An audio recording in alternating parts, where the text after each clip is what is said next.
Hola, buen día. El día de hoy vamos a ver una de las ramas más importantes que tiene la filosofía, la rama que se conoce como epistemología, que también significa teoría del conocimiento. La palabra epistemología proviene de un vocablo griego que es episteme, que significa conocimiento, y de ahí el término teoría del conocimiento. Dentro de lo que es la teoría del conocimiento, vamos a ver el primer tema o el primer gran punto que se tiene en este aspecto, que es el problema crítico del conocimiento.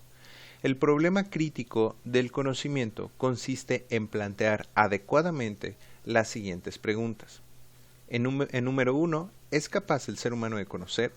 Número 2, ¿con cuáles medios se conoce? Y número 3, ¿qué contiene el conocimiento? Las respuestas a estas preguntas se tendrán que dar a partir de corrientes filosóficas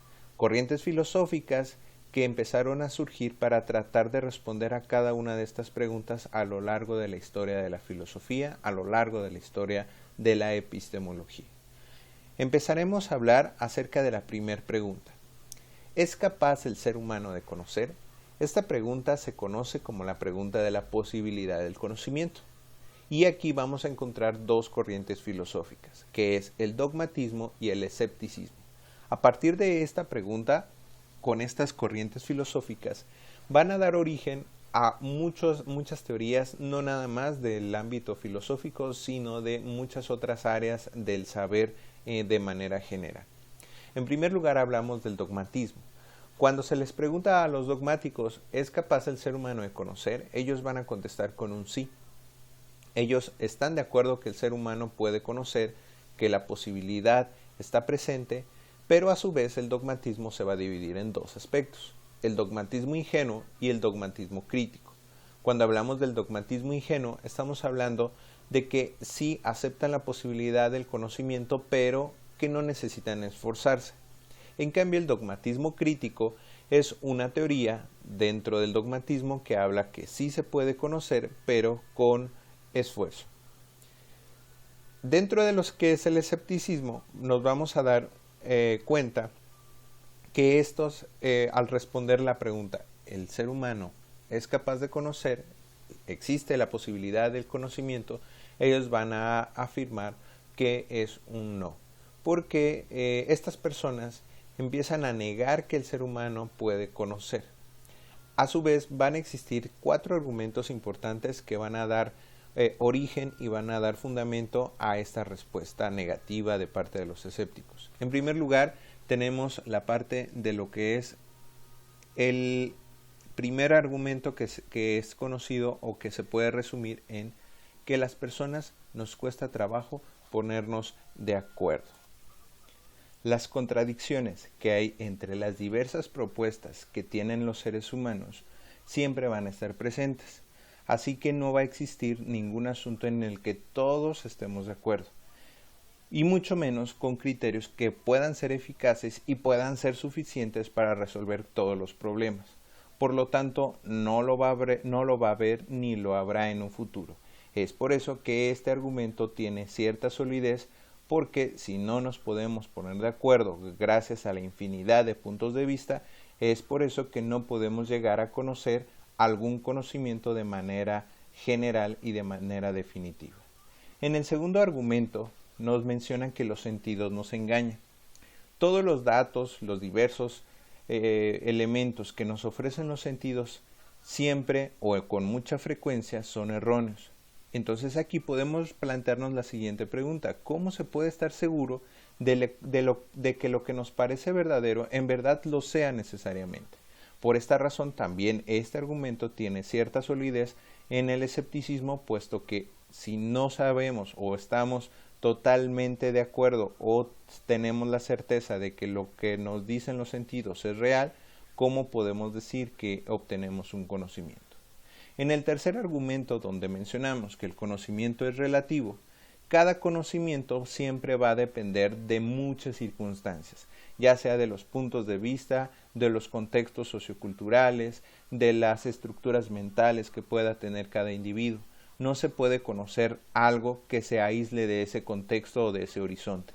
Por eso existe la imposibilidad de conocerlo todo, porque no vamos a conocer jamás la verdad íntegra acerca de los elementos que nos rodean.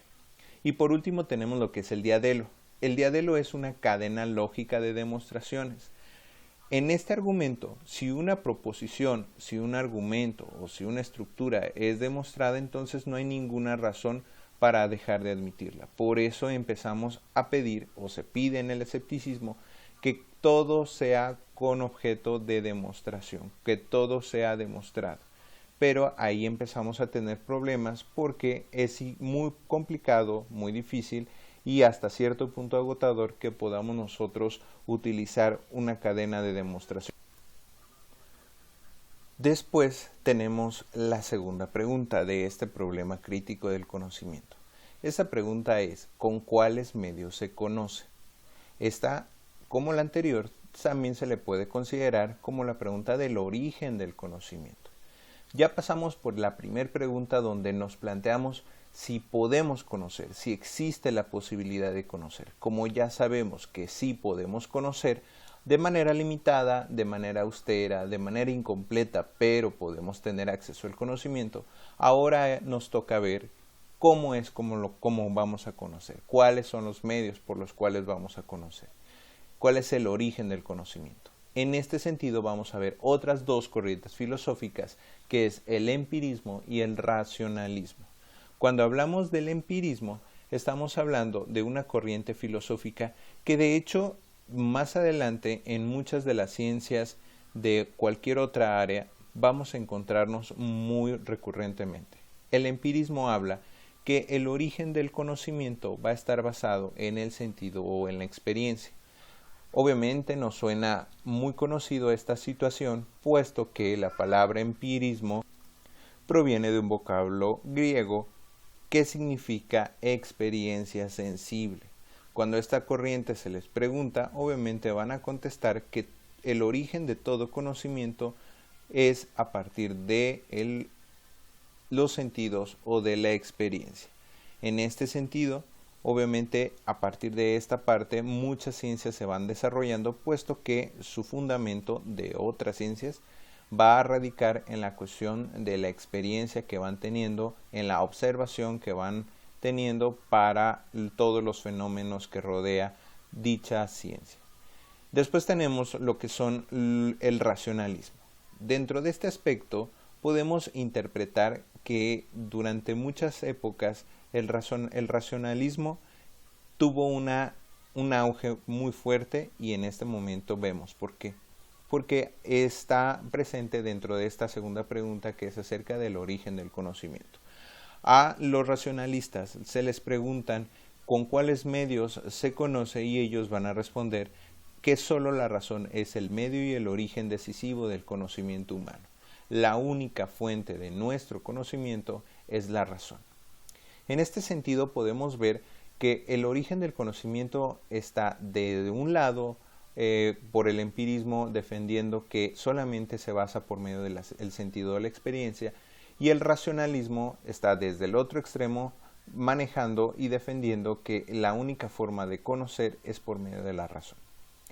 Si nosotros nos ponemos a pensar sobre cuál de estas dos corrientes filosóficas es la correcta, nunca vamos a llegar precisamente a una conclusión específica, puesto que la diferenciación que existe entre estos dos elementos se le conoce o tiene un error que se le conoce como un error de tipo antropológico, puesto que las dos características, el sentido de la experiencia y la razón, son características inherentes de todo ser humano.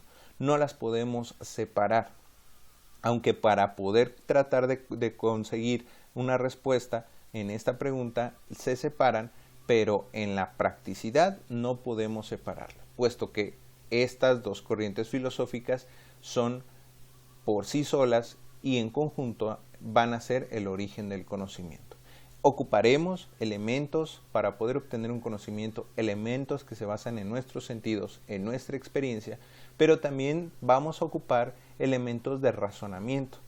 Como se ha visto en muchas otras teorías, la importancia que tienen las estructuras mentales, los elementos cognitivistas donde se van presentando cada una de las características de manera mental, que en su traducción en esta parte de epistemología con características racionales, pero también sabemos la importancia que tienen elementos como la observación o como algunas otras características a manera de sentidos y de experiencia. Aplicado dentro del punto de vista de la educación, vemos en este sentido la importancia que tiene, por ejemplo, un David Ausubel con el aprendizaje significativo, donde va básicamente a hilar estas dos características, el empirismo, las experiencias que hemos tenido, y poderlas hilar desde el punto de vista racional, cognitivo, con los nuevos conocimientos para, a su vez, generar algo que David Ausubel le llama aprendizaje significativo. Posteriormente, tenemos lo que es la tercera pregunta, que es ¿qué contiene el conocimiento? Ya pasamos por la posibilidad del conocimiento, por el origen del conocimiento. Ahora sabemos que ya existe un conocimiento que podemos tener acceso y cómo se origina. Ahora es entender qué es lo que está dentro del conocimiento. Y aquí vamos a ubicar tres corrientes filosóficas, lo que es el fenomenismo, el idealismo y el realismo. Cuando hablamos de fenomenismo estamos hablando precisamente de fenómenos, de sucesos o de apariencias. Es toda aquella estructura física o equiparable a los elementos tangibles de todo lo que podamos nosotros conocer.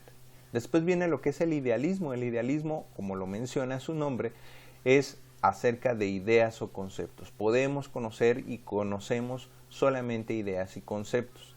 Esta es una de las corrientes filosóficas más antiguas que se remontan a elementos platónicos, elementos socráticos, y que aquí va teniendo cierta lógica. Y al final tenemos lo que es el realismo.